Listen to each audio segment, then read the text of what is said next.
நடிகர் விஜய் போலவே திருமணம் கடந்த தகாத உறவுல இருந்தவருக்கு தாவேகாலேயே என்ன தண்டனை கொடுத்தாங்க தெரியுமா? சங்கீதா அவர்கள் விவாகரத்து கொடுத்ததுல அரசியல் சூழ்ச்சி இருக்கான்னு கேட்டா கண்டிப்பா இருக்கு. ஆனா கொஞ்சம் சிந்திச்சு பாருங்க, சில ஆண்டுகளுக்கு முன்னாடியே விஜய் சங்கீதா விவாகரத்து பேசும் பொருளா ஆன ஒண்ணுதான். விஜய் சங்கீதா அவர்கள் பிரிஞ்சது நம்மள பல பேருக்குமே தெரியும். அது மட்டும் இல்ல, நடிகர் விஜய்க்கு மற்ற நடிகையுடன் தகாத உறவு இருப்பதுமே நம்ம எல்லாருக்கும் தெரிஞ்ச ஒண்ணுதான். நடிகர் விஜய் போலவே திருமணம் கடந்த தகாத உறவுல இருந்தவருக்கு தாவேகாலேயே என்ன தண்டனை கொடுத்தாங்க தெரியுமா? மகளிரணி நிர்வாகியுடன் தகாத உறவில் இருந்த புகாரில் சிக்கிய தாவேக நாமக்கல் கிழக்கு மாவட்ட செயலாளர் செந்தில்நாதன் அக்கட்சி பதவியிலிருந்து நீக்கப்பட்டுள்ளார். இந்நிலையில் நாமக்கல் கிழக்கு மாவட்ட செயலாளர் பதவியிலிருந்து செந்தில்நாதனை நீக்கி அக்கட்சி தலைமை உத்தரவிட்டுள்ளது. கட்சி பெயருக்கு களங்கம் ஏற்படுத்துவோர் மீது கடும் நடவடிக்கை எடுக்கப்படும் என்று தாவேக தலைமை எச்சரித்துள்ளது.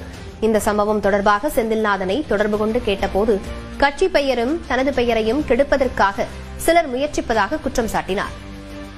அப்ப இதே செயலை தான் நடிகர் விஜயுமே செஞ்சிருக்காரு.